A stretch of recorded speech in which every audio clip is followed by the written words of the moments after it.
Bienvenue, mesdames et messieurs, dans l'invité du jour.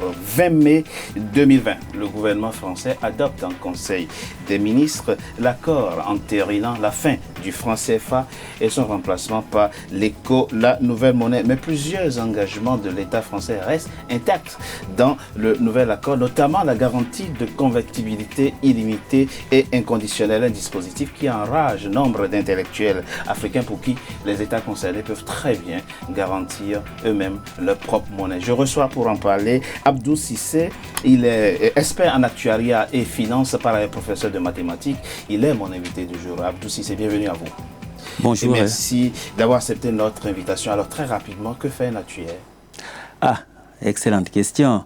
En fait, un actuaire est un spécialiste des mathématiques appliquées, des statistiques et des probabilités, qui est appelé à travailler dans plusieurs domaines. Je précise, nous sommes entourés par le hasard, et le hasard, personne ne peut le maîtriser. Donc, si on ne peut pas maîtriser le hasard, on doit être capable de mettre en œuvre des moyens qui permettent de contrôler les conséquences du hasard. C'est dans ce contexte que travaille un actuaire.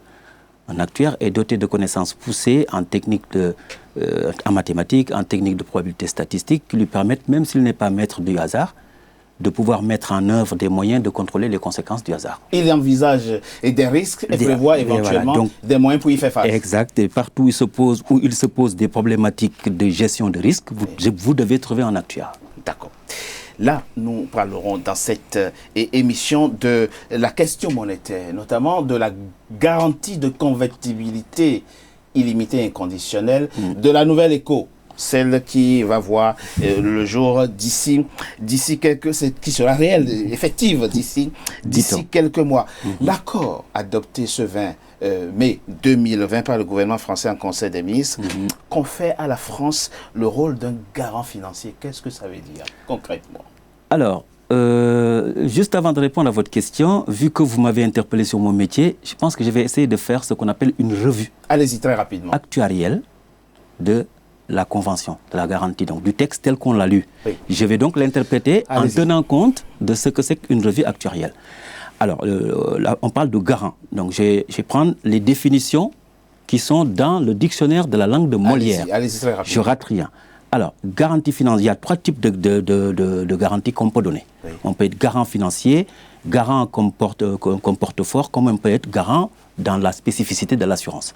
Alors, si on est un garant financier, dans le monde financier, un garant financier désigne une personne qui apporte une garantie financière lors d'une transaction. Autrement dit, le garant souscrit un engagement légal qui lui impose de servir de garantie. C'est important.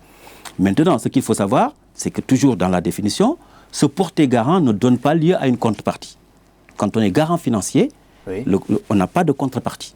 C'est clair. Donc la France se porte garante pour le moment, gratuitement de l'éco. Non, pour le moment, on est dans la première définition. On est dans la définition. Alors, maintenant, dans la deuxième définition, il y a une garantie qui s'appelle garantie de porte-fort. C'est une promesse ou clause définie comme la convention, comme la convention par laquelle une partie s'engage envers une autre. D'accord? Et ce qu'il faut noter, c'est que cette promesse de porte-fort peut donner lieu à une indemnité. Mais toujours, il n'y a pas d'échange financier. Dans une garantie de portefeuille. Troisième définition, s'il vous plaît. Alors, la troisième définition, c'est la définition succincte de ce que c'est que l'assurance. Donc, quand on parle de garant au niveau de l'assurance, c'est que l'assureur garantit à l'assuré, mais en échange, l'assuré paye une prime à l'assureur. Et l'assureur se doit, dans la prime, de garder un montant qu'on appelle la provision pour d'éventuels sinistres à payer. D'accord. Cet accord-là, cet accord adopté en Conseil des ministres par la France, avec cet accord, nous sommes dans quelle catégorie là quand on regarde l'accord, on peut dire qu'on est beaucoup plus proche de ce que c'est qu'un garant de porte-fort. On est beaucoup plus proche. Pourquoi? Je m'explique. Comme le texte de réforme de l'accord ne mentionne pas d'échanges économiques et financiers, et de façon officielle, alors l'intervention de la France en cas de crise lui octroie directement une propriété de la monnaie éco. C'est-à-dire que donc l'éco, tel que le texte est écrit, comme la France ne nous demande pas de contrepartie et nous dit qu'elle va intervenir, elle va intervenir sur quelque chose qui lui appartient. Donc rappelons-nous, les Africains veulent mettre l'écho au niveau de la CEDEAO. Nous voulons avoir notre écho à nous, mais l'accord là, la nouvelle monnaie sera une monnaie française. Elle appartient. Sera une en monnaie tout cas, française. ça c'est selon les termes de l'accord. Dans la conception actuarielle de l'accord, une telle monnaie, telle que conçue, appartient à la France. C'est clair. Deuxième chose, comme le texte de réforme de l'accord mentionne une garantie et ne mentionne pas de prime, alors il est difficile de l'interpréter comme étant un contrat d'assurance. Il est difficile. D'accord.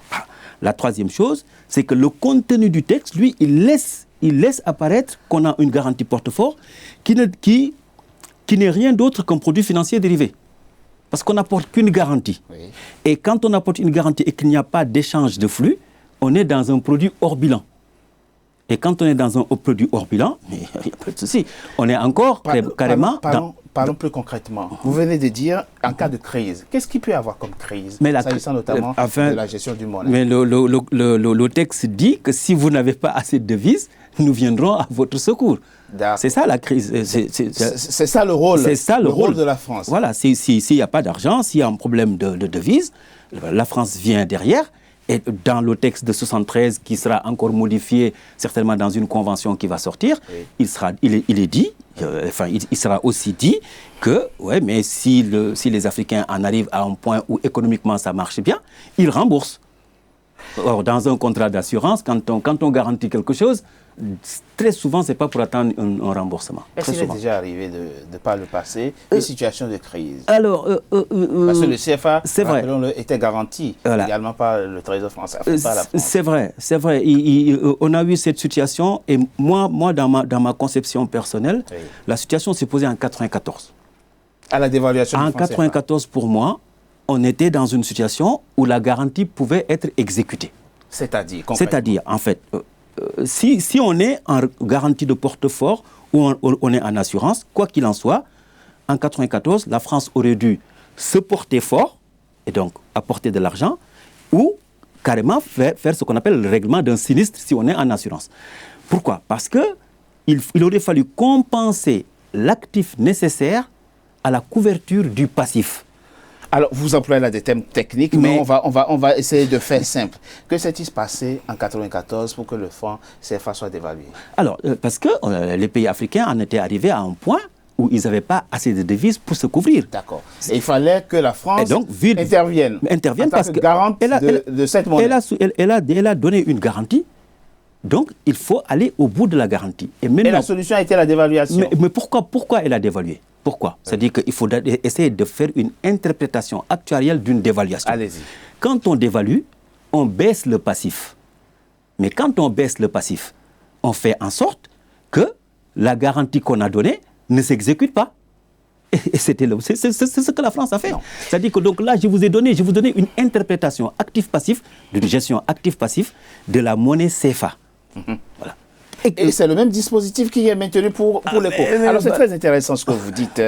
Monsieur Cissé, allons-y très clairement. Vous dites en 1994, la France n'aurait pas dû dévaluer le franc CFA. Dans ma compréhension actuarielle d'une garantie, honnêtement, la France n'aurait pas dû. Elle aurait dû faire quoi? Elle aurait dû apporter la compensation en devise, la compensation en termes d'actifs, oui. Pour couvrir le passif qu'on avait. En contrepartie de quoi? Mais parce qu'elle a donné une garantie. C'est elle qui dit que je vous garantis. Le problème, c'est que... Notamment avec les comptes d'opération. Mais quand tu garantis quelque chose, c'est que derrière, tu as quelque chose, que tu tiens sur quelque chose. Mais le texte n'exprime pas une partie... Enfin, le texte ne signifie pas clairement qu'il y a une prime à payer. Le texte ne le dit pas, mais la prime se cache. Pourquoi? La raison est très simple. De Gaulle disait que les États n'ont pas d'amis. Oui. Les États ont des intérêts. Comment pouvez-vous comprendre que la France nous garantit de nous apporter des devises quand on a des problèmes et que derrière, elle n'a pas de contrepartie? Alors moi, je vais vous dire, en tant qu'actuaire, comment je vois ce qui peut être la contrepartie. Il n'est spécifié aucune contrepartie ici. Moi, je ne vois pas. Et vous, je ne vois pas. Maintenant, si des juristes lisent mieux que moi et qu'ils voient quelque part une contrepartie, ils peuvent... Et vous dites c'est caché? Moi, je pense que c'est caché. Honnêtement, c'est caché. Je vais vous dire pourquoi. Oui, on laissait à la France, non, nos réserves de change. Oui. Elle avait la capacité de les placer où elle veut. Oui. Elle avait la capacité. À des taux, donc à des taux qu'elle veut, enfin les taux qu'on peut lui offrir. Mais de ces revenus-là, on peut considérer qu'il y a une partie qui peut être prime. Autre chose. En dehors des réserves de change, il y a autre chose. Oui. La fabrication des billets et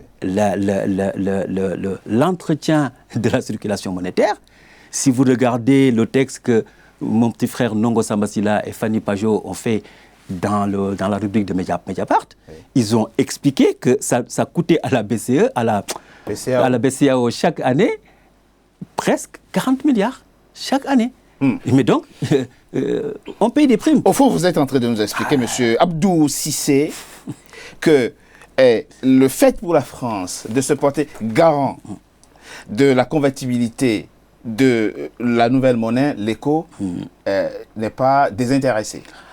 Ah non, mais honnêtement, ce texte-là... Bon.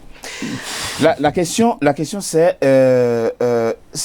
pourquoi les États africains concernés acceptent-ils les termes du contrat tel qu'il est en ce moment formulé? Alors moi, je pense qu'il faudrait un jour inviter certains chefs d'État, oui. Ou bien inviter les gens qui les encadrent. Parce que les chefs d'État, on ne peut pas accuser les chefs d'État en tant que tels, mais ils ont des conseillers, des gens qui travaillent avec eux. C'est eux qu'on doit interroger pour savoir exactement quelle conception ils ont de tout ça. Maintenant, moi, je vous ai donné une lecture actuarielle. Et pourquoi? Parce que nous sommes aujourd'hui en 2020. AXA, ça fait plus de 200 ans que AXA est en activité d'assurance. C'était pour vous expliquer un peu la complexité du métier d'assurance. Oui. AXA, il y a 2 mois, a été assigné par ces assurés qui sont des restaurateurs, oui, sur l'écriture dans un texte de contrat, et les juges ont considéré que les assurés ont raison. Oui, donc AXA, qui depuis 203 ans fait de l'assurance, est capable d'écrire quelque chose et de ne pas avoir droit, à plus forte raison, la France qui lui se porte, la France qui se dit assureur. Mais la France n'a aucun contrôleur derrière lui. Vous pensez AXA, garant veut dire assureur. Mais il n'y a pas de différence. Il n'y a pas de différence. C'est-à-dire qu'à chaque fois que vous avez un passif incertain, chaque fois que vous promettez à quelqu'un, chaque fois que vous dites que vous allez acheter, chaque fois que vous le dites, vous êtes dans l'esprit de la conception d'assurance. Et quand vous êtes en assurance, vous devez provisionner. La France avait dévalué. Parce qu'elle n'avait pas la provision, elle ne l'avait pas, elle ne provisionnait pas. Parce que si elle avait la provision, elle nous aurait payé. Elle ne va pas nous laisser nous dévaluer comme ça. Elle n'avait pas la provision. Un dernier point très rapidement. Abdou Cissé, et pour finir, pourquoi les États concernés, ici la CEDEAO, ne prend-il pas, la CEDEAO ici, ne prend-il pas sur elle-même de garantir sa propre monnaie? Quel écho? Alors, déjà en a-t-elle les moyens? J'ai même vu... Déjà en a-t-elle les moyens? Si oui, pourquoi ne le fait-elle pas? C'est vrai. C'est une excellente question. J'ai même vu ici une émission où vous avez posé la question à un ministre. Et le ministre, vous avez parlé, vous dites non, on ne peut pas le faire parce qu'on n'a pas d'or. Vous vous rappelez? Oui. Le ministre, vous avez dit, mais on ne peut pas garantir notre monnaie parce qu'on n'a pas d'or. Non, on a de l'or. C'est que l'or se trouve dans notre sous-sol. Donc, on peut garantir notre monnaie. C'est-à-dire que donc, on va monétiser nos ressources. Et ça, c'est des contrats financiers simples à écrire. Tous les Africains peuvent l'écrire. En gros, les États concernés, les États qui auront en usage commun le franc CFA, ont bien la possibilité de garantir leur propre monnaie. Moi, je pense qu'on a largement la possibilité. On a un sous-sol riche. On peut garantir notre monnaie. Abdou Cissé, je rappelle que vous êtes expert en actuariat et finance, professeur de mathématiques par ailleurs. Merci à vous d'avoir été là. C'est à moi de vous remercier. Mesdames et messieurs, c'était l'invité du jour. Merci d'avoir été en notre compagnie. À très bientôt pour un nouveau numéro de l'invité du jour.